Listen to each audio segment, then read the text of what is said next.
নমস্কাৰ, মই বৰ্তমান উপস্থিত আছোঁ এখন পথাৰত, আমাৰ ঘৰৰ ওচৰৰ এখন পথাৰত। বন্ধুসকল, আজিকালি এটা কথা প্ৰায়ে শুনা যায় যে এইবাৰ পথাৰত মাছ নাই। আচলতে মাছ নাই বুলি আমি কওঁ যে একচুৱেলি কিহৰ কাৰণে মাছ নোহোৱা হৈছে বন্ধুসকল, আপোনালোকে গম পাইছেনে?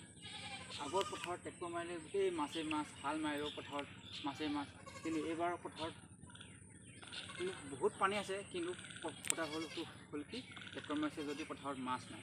আচলতে আমি এইটো সময়ত কি হৈছে, মাছৰ উজান উঠে, এইটো সময়ত মাছে কণী পাৰে, নহয় জানো? সেইকাৰণে আমি এইখিনি অৱস্থাত আমি প্ৰায় সংখ্যক আমি মাছ খাবলৈ এভইড কৰিব লাগে, বা মাছ আমি এইখিনি সময়ত খাবই নালাগে, কাৰণ এইখিনি সময়ত মাছৰ কণী থাকে।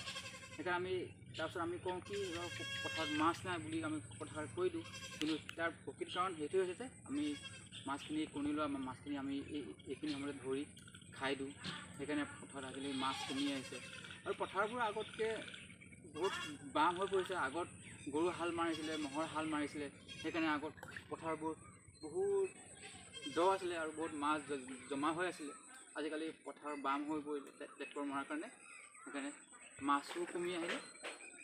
মেইন কাৰণটো সেইটোৱে, পথাৰত মাছ নোহোৱাৰ মেইন কাৰণটো সেইটোৱে যে আমি কণী ওলোৱা মাছ এইখিনি সময়ত বৰ্তমান খাব নালাগে, এভইড কৰিব লাগে।